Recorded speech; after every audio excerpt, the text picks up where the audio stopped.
Baik, coba kita perhatikan pengolahan data hasil pengukuran poligon dengan menggunakan Excel ya. Ini Bapak sudah buat, ada 3 sheet yang Bapak buat. Yang pertama ini hasil pengukuran, ini adalah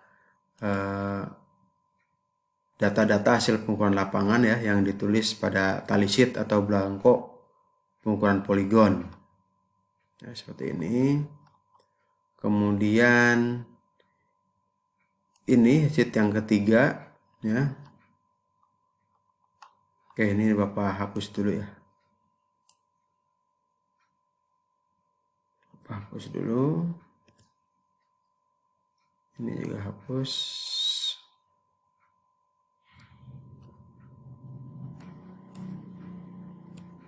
Oke. Ini sheet yang ketiga itu sebenarnya seperti yang belangko pengolahan data secara manual ya. Terus kemudian kita buat di sheetnya seperti ini. Ya, memang ada agak sedikit berbeda ya belangkonya, tapi nggak masalah. Yang penting ini urutan pengolahan datanya sama ini. Ya, nomor titik, kemudian sudut, kemudian koreksi sudut, azimut, gitu kan. Kemudian jarak data rata-rata, delta X, koreksi delta X, delta Y, koreksi delta Y, kemudian koordinat. Ya, karena tujuan kita akhirnya adalah menentukan koordinat atau posisi dari titik-titik yang kita ukur gitu kan ya. Oke. Nah, hasil pengukuran atau pengamatan atau pengambilan data yang dilakukan, yang dicatat pada belangko tally sheet di sheet pertama ini sebenarnya bisa kita tulis langsung di sini ya, sudutnya berapa gitu kan. Kemudian jarak data rata-ratanya berapa, bisa kita masukkan di sini. Oke. Tetapi Bapak buat ini ada sheet 2 data hasil pengukuran. Ya, data hasil pengukuran. Ini Bapak masukkan begini, karena ini nanti kita akan gunakan berulang-ulang gitu ya. Tidak hanya satu kali pengukuran, mungkin ada lagi pengukuran poligon tertutup. Kita akan gunakan kembali lembar pengolahan data ini ya. Tinggal kita masukkan aja datanya di sini. Ya, nanti otomatis perhitungan poligonnya yang di sini itu akan dihitung secara otomatis oleh komputer, karena di sini berisi rumus-rumus nantinya kan ya.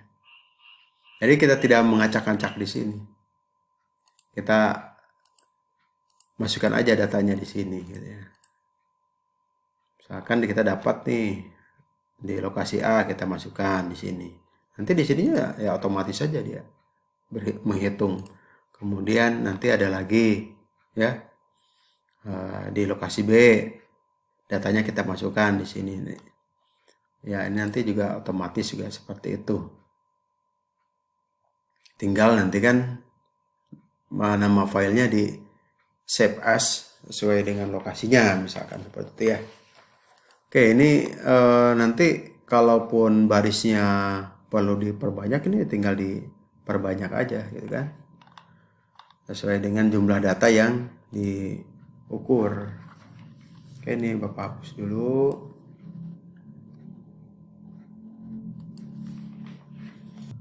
Nah, langkah pertama, oh ya, kita perhatikan dulu ini ya, hasil pengambilan datanya ya, hasil pengukurannya ya pada tally sheet di sini. Nah, ini mohon maaf, ada gangguan suara motor.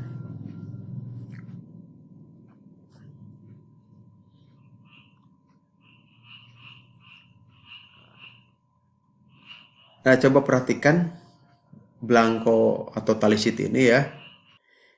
Ini agak beda dengan tally sheet yang Bapak sampaikan untuk tugas mandiri ya, tugas mandiri pengolahan data secara manual ya. Yang mana nih? Nah, yang ini ya. Nah, ini beda ya belangkonya dengan yang ini. Tapi datanya sama yang diambil, itu pembacaan lingkaran Hajat, kemudian sudut, kemudian lingkaran vertikal atau zenit ya, kemudian jarak rambu dan jarak datar ya. Di sini juga sama. Nah, cuman bentuk belangkonya aja yang berbeda. Kalau ini sebenarnya belangko yang digunakan untuk uji kompetensi gitu ya. Uji kompetensi keahlian UKK. Nah, kalau yang ini kan yang biasa memang digunakan di kehutanan ya, untuk pengukuran poligon dengan teodolit. Atau biasa buku ukur lah, buku ukurnya ya seperti ini bentuknya ya. Oke, kembali ke sini. Nah, kalau kalian perhatikan lagi, nah ini kedudukan teropong ini cuman satu kali ya, yaitu biasa aja ya, tidak menggunakan pengukuran dengan kedudukan teropong luar biasa gitu ya. Nah, kalau kalian perhatikan, ini coba hasil pengukuran Bapak dari titik 1 ke titik 7, 2 ke titik 1, 3 ke titik 2, artinya dari titik tempat berdiri ke target belakang gitu ya. Ya kan? 1 ke 7, 2 ke 1, 3 ke 2, 4 ke 3, 5 ke 4 dan seterusnya. Itu hasilnya 0 derajat, 0 menit, 0 detik semua gitu ya. Kenapa demikian? Kok bisa seperti itu gitu kan? Mungkin pertanyaan seperti itu kalian ya. Nah, ini Bapak pada saat kemarin melakukan pengukuran itu Bapak menggunakan fungsi 0 set ya. Ya, coba nanti pelajari kembali ya bagian-bagian teodolit ya pada materi pengenalan alat. Itu ada fungsi 0 set. Fungsi 0 set ya itu membuat hasil ukuran bidikan kita itu menjadi 0 gitu ya. Terbaca 0 derajat, 0 menit, 0 detik. Ini gunanya untuk apa? Gunanya adalah untuk memudahkan perhitungan sudutnya. Gitu kan?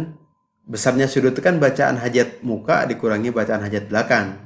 Karena hajat belakangnya 0, maka besarnya sudut itu sama dengan besarnya bacaan hajat muka gitu kan. Hajat muka dikurangi 0, hajat muka dikurangi 0. Ya udah, itu sama, nggak usah dipakai kalkulator lagi kan. Udah langsung dapat hasilnya seperti itu. Oke, kemudian ini ada jarak rambu ya. Jarak rambu. Kemudian jarak datarnya. Nah, ini karena areal persemaian ya, kemiringannya kemiringan yang relatif datar gitu ya. Sehingga jarak rambu dengan jarak datarnya ya tidak banyak berubah gitu ya. Banyaknya sama gitu ya. Seperti itu. Jarak datarnya, kemudian kita cari jarak datar rata-rata. Jarak datar rata-rata itu diperoleh dari hasil pengukuran ke target muka dan ke target belakang. Ya, dari antar titik yang diamati. Nah, ini contohnya ya. Jarak datar rata-rata dari titik 1 ke titik 2. Berarti diperoleh dari jarak datar dari titik 1 ke titik 2 ditambah jarak datar titik 2 ke titik 1 dibagi 2. Itu kan ya. Terus kemudian selanjutnya nih, jarak datar rata-rata dari titik 2 ke 3 itu diperoleh dari jarak datar 2 ke 3 ditambah jarak datar dari 3 ke 2 dibagi 2. Nah, ini semua kita cari jarak datar rata-ratanya. Kemudian karena ini poligon tertutup, pengukuran dimulai dan diakhiri pada titik yang sama ya. Ke titik yang sama maksud Bapak. Ini kita mulai dari titik 1, kemudian terakhir juga ke titik 1 ini, dari 7 ke titik 1. Maka untuk yang jarak datar rata-rata 1 ke 7 dan 7 ke 1 ya dari atas ini ya. Ini atas dan bawah ya, di rata-ratakan. Kebetulan ini sama jarak datarnya. Ya. Tuh, Selanjutnya ini dijumlahkan, sudutnya dijumlahkan, jumlah sudutnya ada 1620 derajat, 0 menit 5 detik. Kemudian jarak datar rata-ratanya jumlahkan, yaitu 190,86 meter. Oke, nah ini data-data ini kita masukkan di sini ya. Oke, masukkan di sini. Tadi ada 7 titik, titik 1, titik 2, 3, 4, 5, 6, 7. Kemudian kita catat ya. Kita catat datanya, sudut titik 1 262 derajat, 28 menit 15 detik. Kemudian jarak datar rata-ratanya 64,90. Selanjutnya dicatat semua ya sampai dengan di data di titik 7 gitu ya. Oke, datanya sudah kita catat semua ya. Oke, selanjutnya setelah data-data hasil pengukuran kita catat di sini ya, nanti kita olah di sheet ini ya, sheet yang ketiga, perhitungan poligon. Tapi sebelumnya kita isi dulu ini keterangan-keterangannya ya.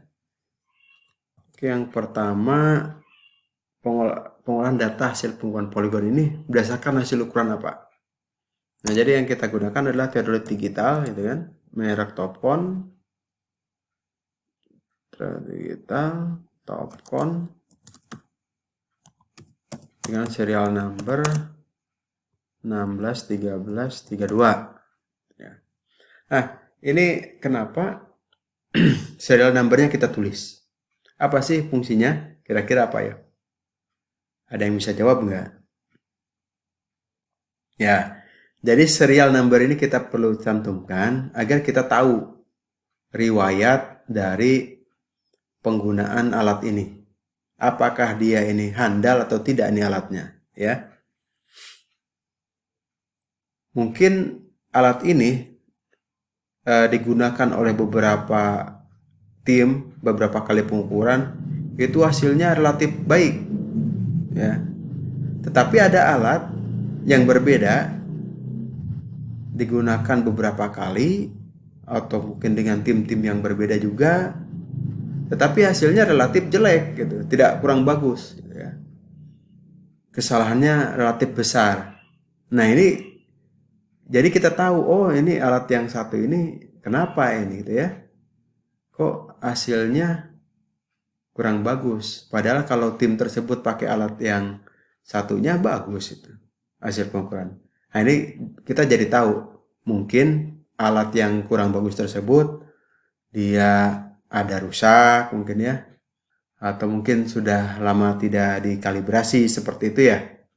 Nah jadi makanya perlu kita catat serial numbernya sehingga kita tahu riwayat penggunaan dari teodolit ini. Oke, dan untuk jaraknya kita menggunakan rambu ukur kan.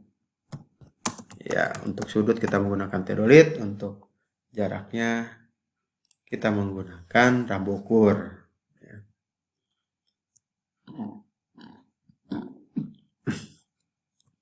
Terus kemudian ini daerah atau hutan mana yang kita ukur, kan?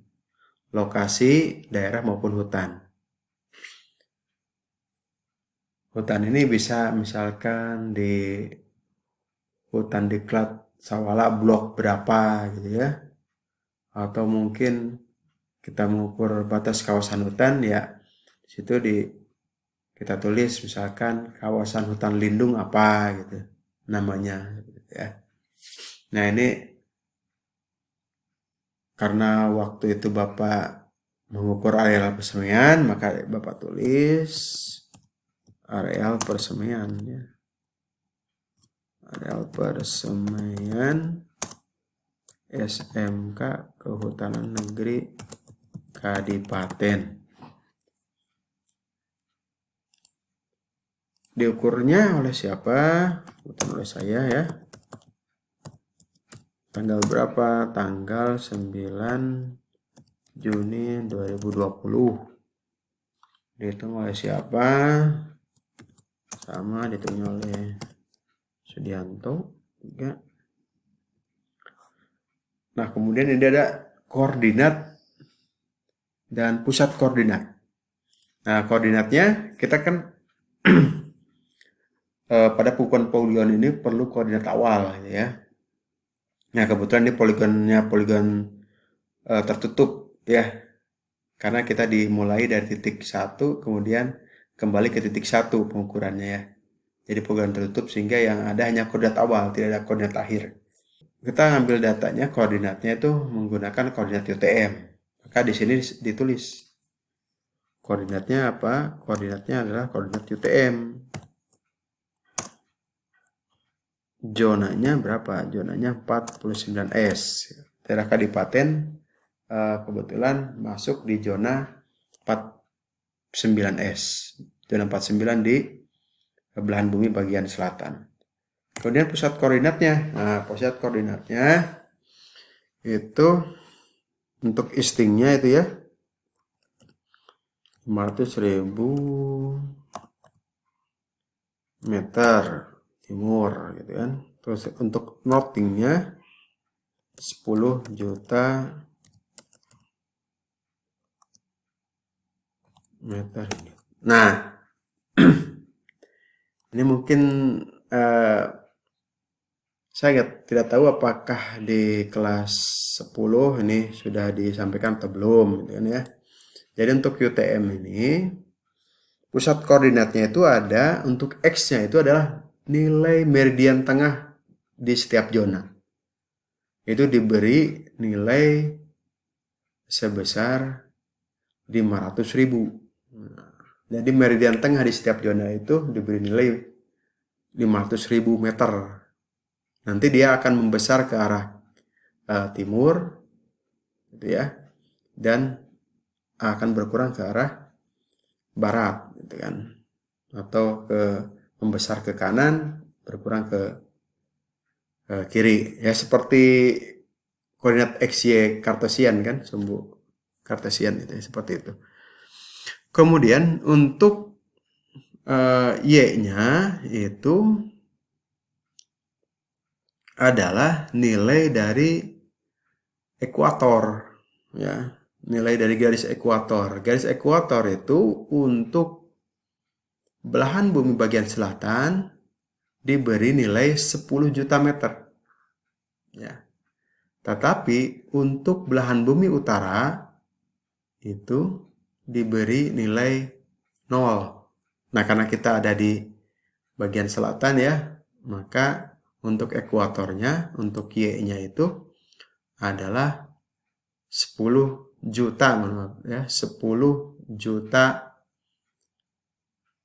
meter. Itu untuk pusat koordinat.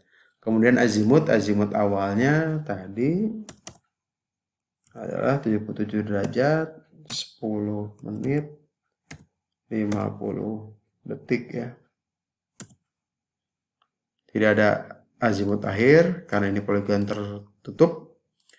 Kemudian koordinat awalnya adalah 188.840 meter.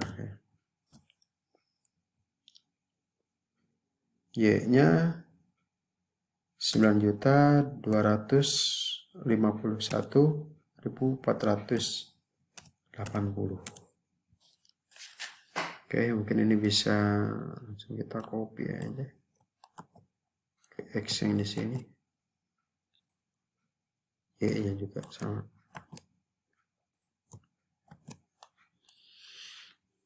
Kemudian kita masukkan nilai data-data sudut ya yang berdasarkan hasil pengukuran. Kita sorot aja ke sheet 2 ini ya. Ini sorot aja, kemudian kita drag di sini. Oke, kemudian kita drag juga sama ke bawah sini. Oke, say. Selanjutnya data jarak data rata-rata ya. Oke, sama, kita sorot aja dari sheet 2 ini. Kemudian ya ini karena ada yang yang dikasih arsir atau warna ya, maka milihnya 2 gini ya untuk dragnya ini. Oke ya. Nah, kenapa dikasih warna seperti ini? Nah, udah Bapak jelaskan sebelumnya ya, di materi sebelumnya. Kenapa maksudnya ini ada yang dikasih arsir atau kasih warna, ada yang tidak gitu kan ya. Ini sudut itu sejajar dengan titik, koordinat sejajar dengan titik, tetapi azimut dan jarak datar itu kok di antara 2 titik gitu ya. Apa maksudnya? Nah, udah Bapak terangkan ya, silahkan dibuka lagi, dibaca lagi catatannya kalau lupa. Oke. Setelah data-data ini kita masukkan, maka kita bisa olah ya. Kita olah. Oke, untuk jarak datar rata-rata ini ada baris jumlah ya. Di sini kita jumlahkan aja dulu.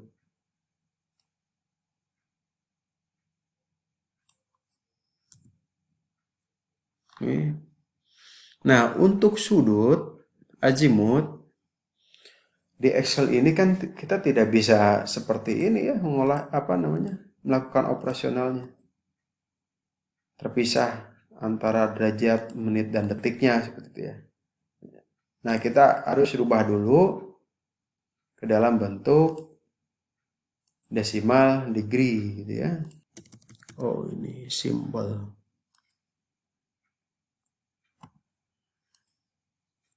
Oke. Dek ya. Dek.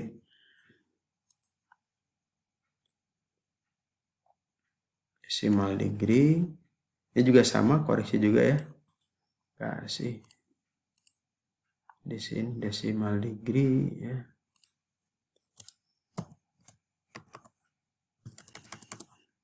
Sama simbol.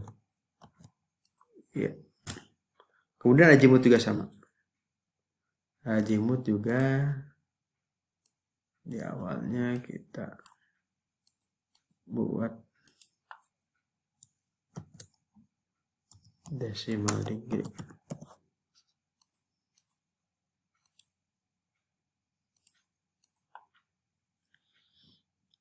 Oke. Nah, ini nanti ini hanya untuk proses perhitungan ya. Nanti kalau ini di print kita di hide aja.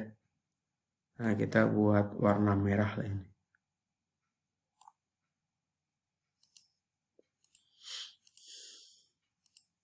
Desimal degree-nya berarti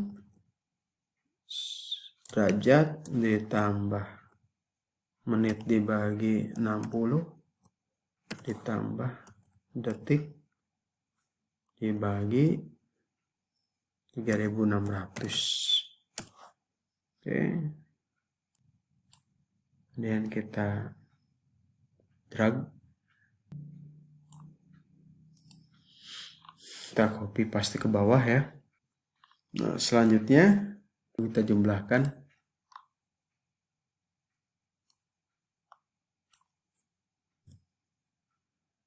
Ini udah muat itunya ya. Gedein lagi.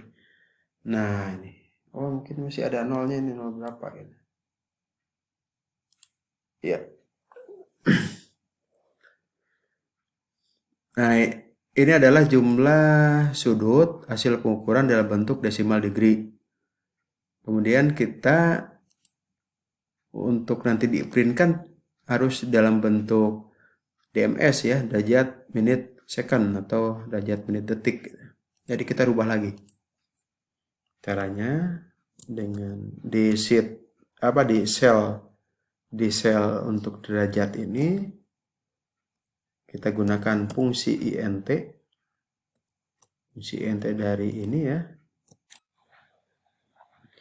Ya, jadi fungsi int ini adalah untuk memperoleh bilangan bulat ya dari angka desimal ini dengan pembulatan ke bawah gitu ya. Jadi berapapun angka di belakang komanya itu dia akan tetap membulatkan ke bawah. Biarpun misalkan 1620,9, dia akan int-nya ya 1620. Nah, kalau negatif seperti misalkan negatif min 7,6 ya. Dia akan kalau int-nya itu berarti negatif 8. Negatif 5,2. int-nya adalah negatif 6, seperti itu ya. Setelah kita ketahui jumlah sudut, oh ya belum ini ya. Oke, ini sudut derajat, kemudian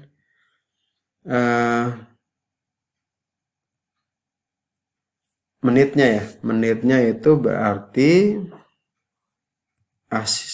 yang ini gitu kan, yang desimal dikurangi yang int dikali 60 kan begitu ya.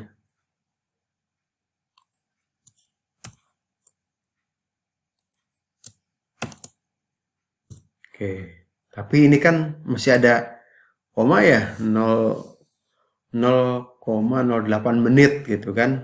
Nah, kita ingin bulat ini. Maka kita juga buat int di sini. Int. Seperti ini ya. Oke, 0. Kemudian detiknya itu adalah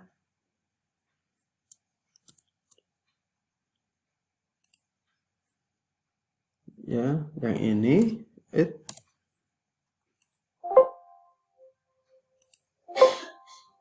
oke, dikurangi ini kan, dikali 60 gitu kan, dikurangi hasil ini kan. Ini masih yang 0,8 tadi ya, 0,8 tadi kan. Oke, terus kemudian dikali 60 kan.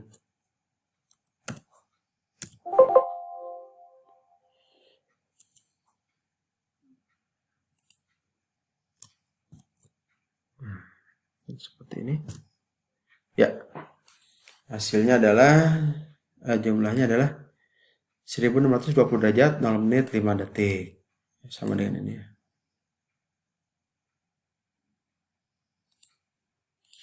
Kemudian kesalahan sudutnya. Oke, ini poligon tertutup ya. Poligon tertutup, kesalahan sudutnya adalah rumusnya adalah n min 2 gitu, dikali 180 kan, 80 dikurangi jumlah sudut, jumlah sudut hasil pengukuran kan seperti ini ya. N-nya ini kita buat dulu N-nya di sini. N-nya berapa sih? N-nya itu kan banyaknya titik yang diukur sudutnya kan. Jadi N-nya adalah 7. Oh, mohon maaf, ini sudut luar ya. Sudut luar tuh N plus 2. N min 2 itu sudut dalam. Oke. Berapa sih kesalahan sudutnya? Berarti sama dengan dalam kurung 7 ditambah 2 kurung tutup kali 180. Oke, tutup lagi awalnya. Dikurangi ini ya, jumlah sudut hasil pengukuran ini. Jadi 0,0001 derajat. Min ya. Min ini ada minnya. Berapa detik itu? Ya kita tinggal kali 3600 ya. Min 5 detik harusnya. Nah ya ini min 5 detik. Kita kasih tanda detik, simbol detik di sini. Kemudian korelasi sudut. Korelasi sudut itu rumusnya adalah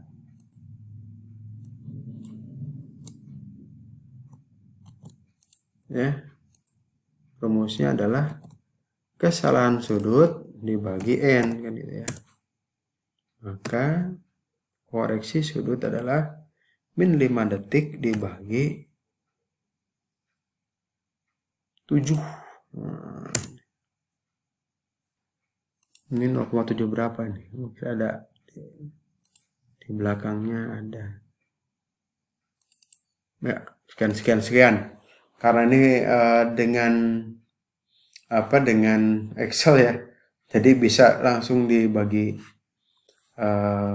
rata gitu ya. Kalau yang untuk manual kan bisa dengan pembulatan. Misalkan ada beberapa yang diberi nilai 7 koreksinya, sementara ada yang lainnya diberi nilai 7. Berarti kalau misalkan ini 7 kali 6 4,2 ya. Ya, 4,2 berarti yang lainnya diberi nilai 8 gitu ya. 0,8 detik seperti itu. Tapi karena ini Excel dia dibagi rata semua. Oke, kita masukkan di sini ya. Koreksinya sama dengan ini. Sorot aja langsung.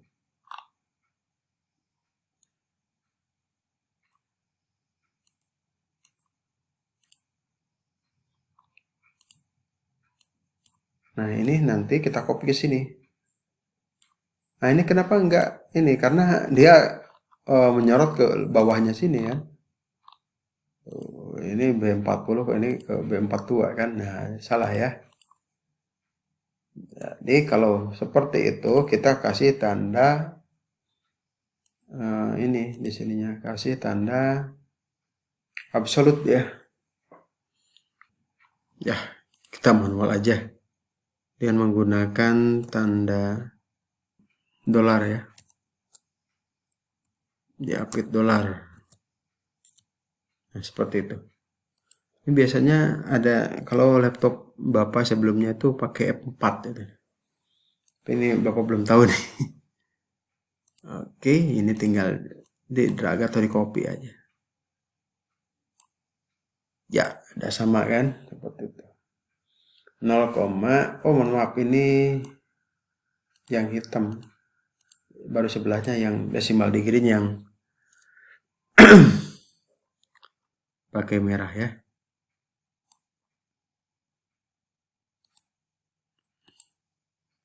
Ini berarti dibagi 3600 kan 0, sekian.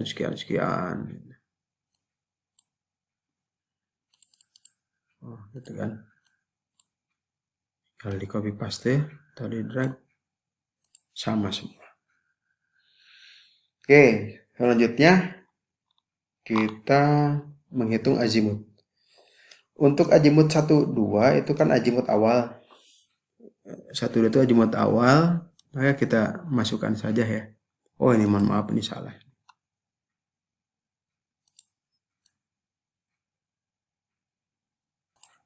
Azimut itu data antara 2 titik. Jadi kalau azimut itu dari titik mana ke titik mana seperti itu ya. Jadi datanya ada di antara 2 titik gitu. Oke. Azimut awal yang ini ya. Kita sorot aja dari sini. Ini azimut awalnya di sini. Belum dimasukkan. Mohon maaf, harusnya di sini ya. Ini azimut awalnya 77 derajat, 10 menit, 50 detik.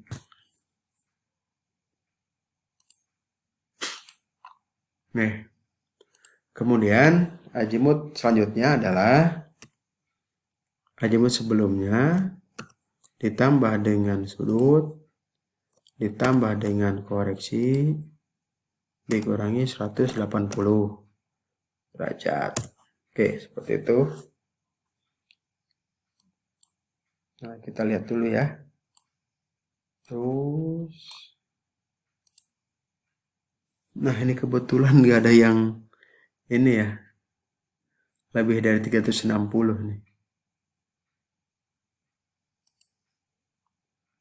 Nah, ini 71. Nah, nanti kita harus cek lagi nih. 1 keduanya ini bener nggak? Ini ya, angkanya sama dengan yang di atas. Kita cek. Berarti azimut 1 kedua sama dengan azimut 7 ke 1 ditambah sudut 1, ini yang atas, ditambah koreksi, dikurangi 180. Nah, ini ada azimut lebih dari 437. Ya. Kalau rumusnya memang rumusnya seperti ini ya. Tetapi kalau rumusnya seperti ini nanti hasilnya ada yang lebih dari 360 atau negatif ya. Jadi kita harus gunakan untuk mencari azimut ini, kita gunakan fungsi if ya. Baik, kita gunakan fungsi if ya. If jika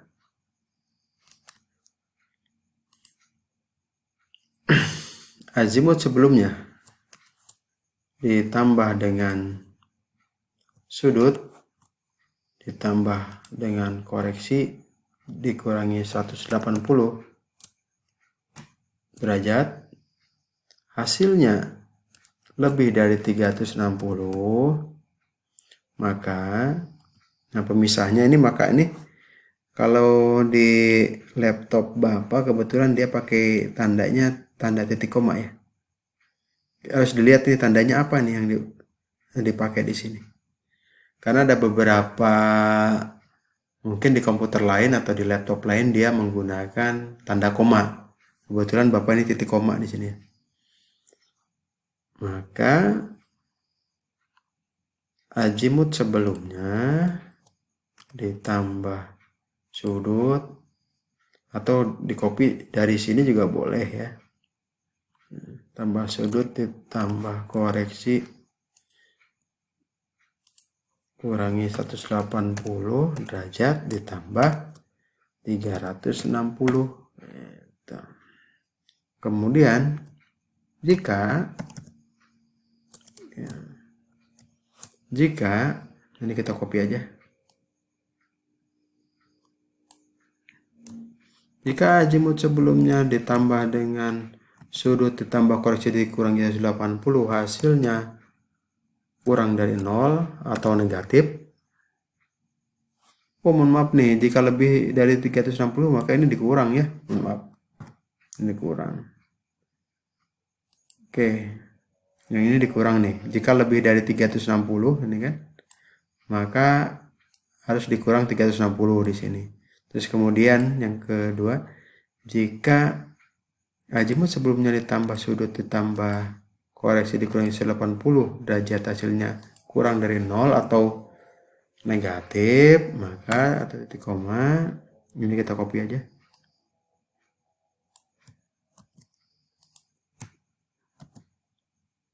Titik koma ditambah 360. Jadi jika negatif dia tambah 360 otomatis. Kemudian rumus aslinya seperti ini ya. Azimut sebelumnya ditambah sudut ditambah koreksi dikurangi 180 derajat. Kita tutup. Oke, kemudian kita ini copy paste ya. Ini kita lihat nanti yang azimut satu keduanya berapa. Nah, yang ini ya, apakah dia masih 437 atau 77 gitu ya.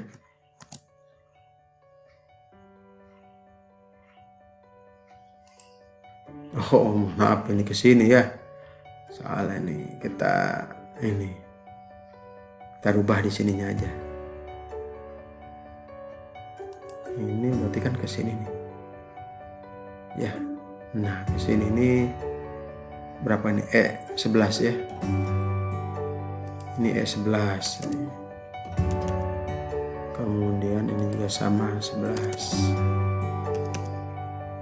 Ya, tinggal ini di copy aja.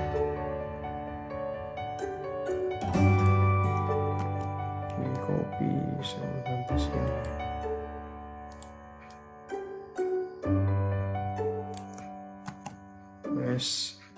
Paste. Ini juga sama. Ini juga sama.